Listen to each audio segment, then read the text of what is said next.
Madame la ministre, monsieur le recteur, mesdames, messieurs, si vous le permettez, je souhaiterais associer à mon propos de bienvenue Jean-Marie Huette, directeur des affaires criminelles et des grâces, car nos deux directions, la DPJJ et la DACG, sont unies dans les travaux qui s'engagent aujourd'hui.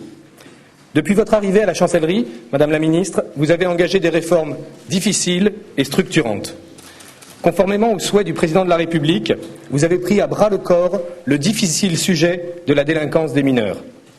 Que ce soit dans la présentation des lois qui ont été votées l'année dernière, mais également dans le soutien que vous avez apporté aux ouvertures des établissements pénitentiaires pour mineurs, ainsi que dans le renforcement de la prise en compte de la santé mentale dans les centres éducatifs fermés, l'attention que vous avez portée à la justice des mineurs ne s'est jamais démentie. Aujourd'hui, la réforme de l'ordonnance du 2 février 1945 est inscrite à notre ordre du jour. Madame la ministre, vous pouvez compter sur l'engagement sans faille de nos deux directions pour mener à bien ces travaux. Afin de mettre en perspective cette réforme, nous vous proposons de regarder ensemble un court documentaire retraçant l'évolution de la délinquance des mineurs et les réponses qui ont été apportées au fil des ans.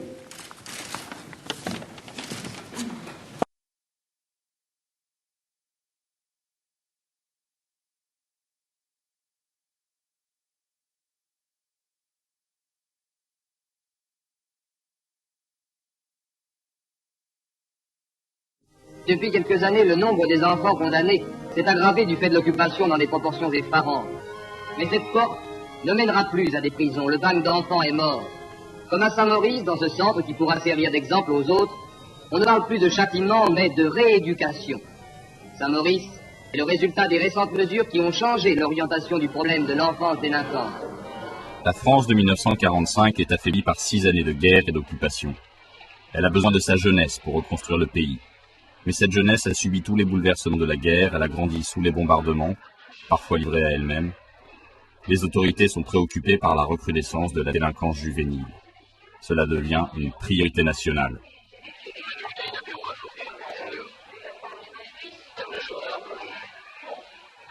C'est dans ce contexte que l'ordonnance du 2 février 1945 relative à l'enfance délinquante est promulguée. L'état d'esprit de cette époque est parfaitement traduit dans son préambule où l'on peut lire « La France n'est pas assez riche d'enfants pour qu'elle ait le droit de négliger tout ce qui peut en faire des êtres sains. » C'est l'avènement de l'État éducateur. Le juge des enfants est instauré. L'éducation surveillée est chargée de suivre les mineurs délinquants en liberté surveillée ou placés dans de grands internats.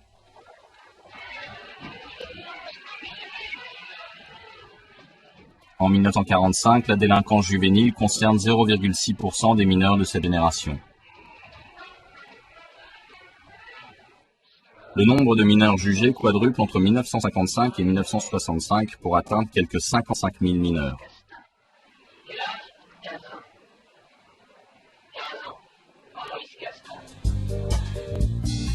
En 1958, les juges des enfants se voient chargés de l'assistance éducative en direction des mineurs en danger, en plus de leurs fonctions pénales. Les premiers foyers apparaissent et remplaceront progressivement les grands internats d'après-guerre. Ils accueillent à la fois des mineurs retirés de leur famille pour les protéger et des mineurs délinquants. Au début des années 70, la délinquance juvénile concerne 1% de la population mineure. Dans une France qui a renoué avec la croissance économique, il s'agit très massivement d'une délinquance d'appropriation.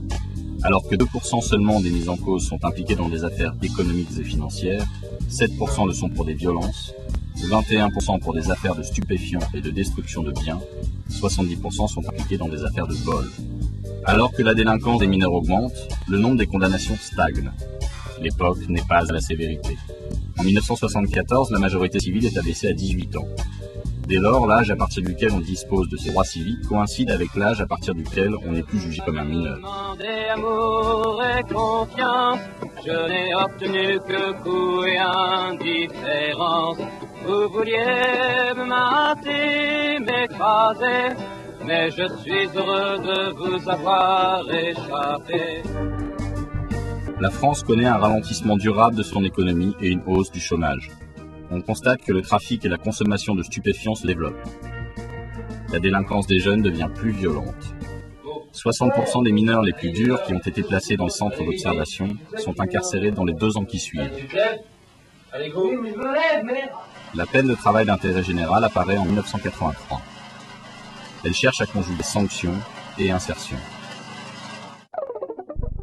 Dans les années 80, le cap des 100 000 mineurs mis en cause est atteint, soit 1,5% de l'ensemble des mineurs de l'époque. L'éducation surveillée devient la protection judiciaire de la jeunesse en 1990. Sur le terrain, les passages à l'acte évoluent. La transgression devient un repère identitaire pour des jeunes en difficulté familiale et scolaire.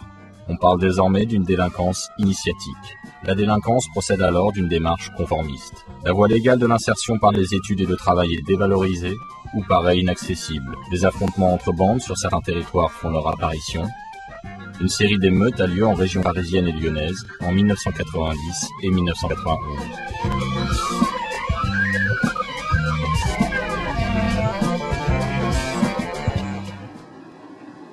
Plusieurs réformes se succèdent. La réponse pénale s'accélère avec la mise en place du traitement en temps réel des parquets. Elle se poursuit en 1995 avec l'introduction de la convocation par officier de police judiciaire qui permet de faire connaître plus rapidement aux mineurs leur date d'audience ou de jugement. Celle-ci leur est indiquée dès la fin de leur audition par la police. Parquet de Valence. Vous pouvez me passer mademoiselle la salle de permanence, s'il vous plaît. Allô? Oui. Oui, bonjour monsieur Péjou, moi, Télima. Donc je vous rappelle pour cette histoire de Christian, là. Pour l'instant, il est en garde à vue depuis maintenant 2h30.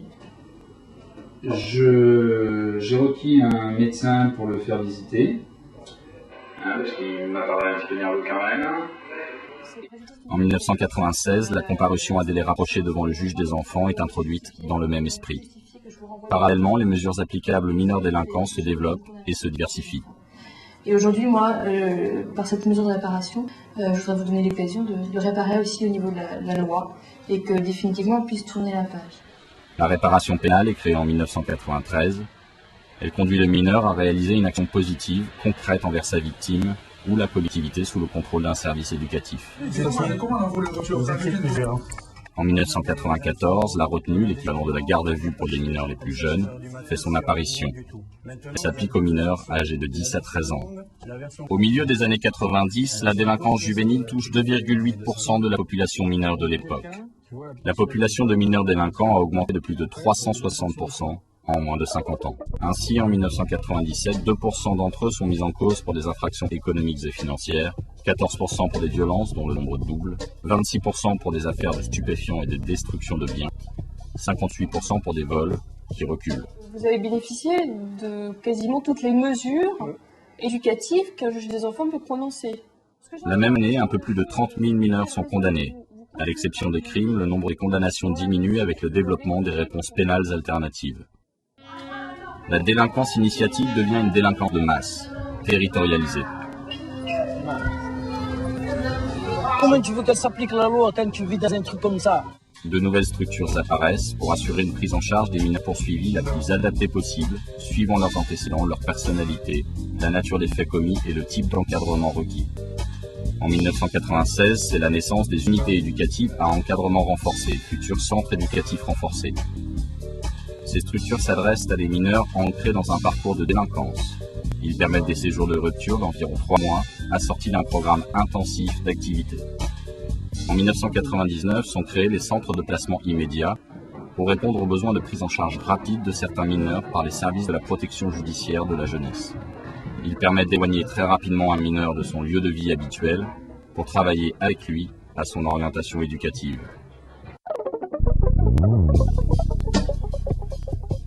À la fin des années 90, la délinquance juvénile concerne toujours 2,8% de la population mineure totale. Depuis 2002, le législateur réagit à cette évolution. Il développe à nouveau l'éventail des réponses pénales et crée de nouvelles structures d'accueil des mineurs délinquants.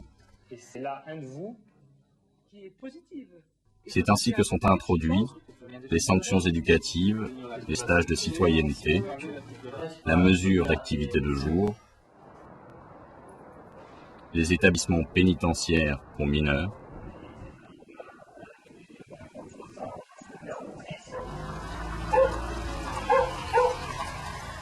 et centres éducatifs fermés pour les multirécidivistes et les multiréitérants. La volonté de lutter contre le sentiment d'impunité de certains mineurs s'est traduite par des procédures simplifiées et plus rapides, telles que la présentation immédiate des mineurs devant les tribunaux pour enfants et la composition pénale. Parce que vous nous dites là, si on s'en tient à vos explications, il est tombé sur mon couteau. De même, la lutte contre la récidive a conduit à écarter l'application automatique de l'excuse de minorité pour les mineurs multirécidivistes les plus âgés. Dans le même but, les peines planchées ont été rendues applicables aux mineurs récidivistes. Depuis 2004, des mesures spécifiques ont été adoptées pour donner leur pleine effectivité aux décisions pénales prises à l'égard des mineurs. Ce sont désormais les juges des enfants qui sont chargés de l'application des peines pour les mineurs. Les services de la protection judiciaire de la jeunesse sont quant à eux investis de la mise en œuvre des aménagements de peine des mineurs. Enfin, à compter de 2006, a été lancé le déploiement des bureaux de l'exécution des peines prononcées à l'encontre des mineurs. Ils ont pour rôle de faire exécuter plus rapidement les décisions pénales les visant. En 2006, 3,4% de la population mineure est impliquée dans des actes de délinquance. La même année, plus de 57 000 mineurs ont été condamnés, dont plus de 700 pour des crimes. En 2007, 2% des 10-17 ans sont mis en cause pour des infractions économiques et financières, 22% pour des violences, 34% pour les affaires de stupéfiants et de destruction de biens, 43% des mineurs sont mis en cause pour des vols. Nous venons de voir combien le visage de la délinquance des mineurs a changé en 60 ans. Elle constitue un véritable défi pour la société. À l'aube du XXIe siècle, où en sommes-nous? La délinquance se durcit. En moins de 10 ans, les condamnations pour violence des mineurs ont cru de 150%. 3 374 condamnations en 1997, 8 444 en 2006. Une récente étude du ministère de la Justice montre que plus de 55% des mineurs condamnés sont à nouveau condamnés dans les 5 ans qui suivent. Le plus souvent, ils réitèrent avec plusieurs infractions. 70% d'entre eux ont réitéré au moins 2 fois et 6% comptent plus de 10 réitérations à leur actif en 5 ans. La délinquance est aussi plus jeune. L'examen sur près de 10 ans des condamnations souligne l'augmentation de délits graves commis par des mineurs de moins de 13 ans. En dehors des condamnations pour des infractions sur les stupéfiants, on remarque un niveau élevé d'infractions sexuelles et de violences volontaires. En 2006, 32 mineurs de moins de 13 ans étaient condamnés pour des crimes. Et cette tranche d'âge était condamnée pour près de 2000 délits. Pour les 13-16 ans, les condamnations pour délits ont augmenté de 80% en 10 ans. Elles ont été multipliées par 4 pour les crimes. Plus de 464 mineurs âgés de 13 à 16 ans ont fait l'objet d'une condamnation criminelle en 2006. La délinquance des 16-18 ans a quant à elle une structuration différente. En dehors des stupéfiants, on voit les violences arriver en 3e position derrière les destructions de biens. Les délits sexuels passent à un niveau inférieur aux vols et aux scels ces dernières années. Face à cette situation, le législateur a cherché à adapter la réponse pénale à l'évolution de la délinquance. Depuis une dizaine d'années, les réformes se sont succédées à un rythme toujours plus rapide. L'ordonnance de 1945 a ainsi été modifiée 31 fois au total, dont 17 sur les 20 dernières années, soit près d'une réforme par an en moyenne. Il existe aujourd'hui de nombreux dispositifs, près de 1500, pour apporter une réponse adaptée aux situations des mineurs délinquants. Ils peuvent être maintenus dans leur famille et être suivis par un service éducatif, et même accueillis en journée dans divers services. Ils peuvent aussi être éloignés de leur milieu de vie habituel et être placés avant ou après leur jugement. Un grand choix de structures existe selon la situation, les antécédents et la gravité des faits commis par chaque mineur. On trouve un foisonnement plus important encore de mesures applicables aux mineurs délinquants. Qu'il s'agisse des mesures prises avant jugement, des mesures et sanctions éducatives, des peines et de leurs aménagements. Quels enseignements en tirer? En dépit de l'extrême variété des modes de prise en charge des mineurs délinquants, de la diversité des dispositifs existants, le niveau de la délinquance des mineurs et son évolution reste extrêmement préoccupant. Ces constats ne peuvent laisser insensibles. Il est temps de faire un bilan des réponses judiciaires apportées à la délinquance des mineurs, pour que tous les outils existants soient utilisés au mieux. Afin de permettre à la justice d'apporter une réponse pénale adaptée, il importe de mettre les moyens disponibles en adéquation avec les enjeux actuels de la justice des mineurs. 60 ans après l'ordonnance du 2 février 1945, ce n'est pas d'une réforme dont la justice des mineurs a besoin. mais d'une refondation.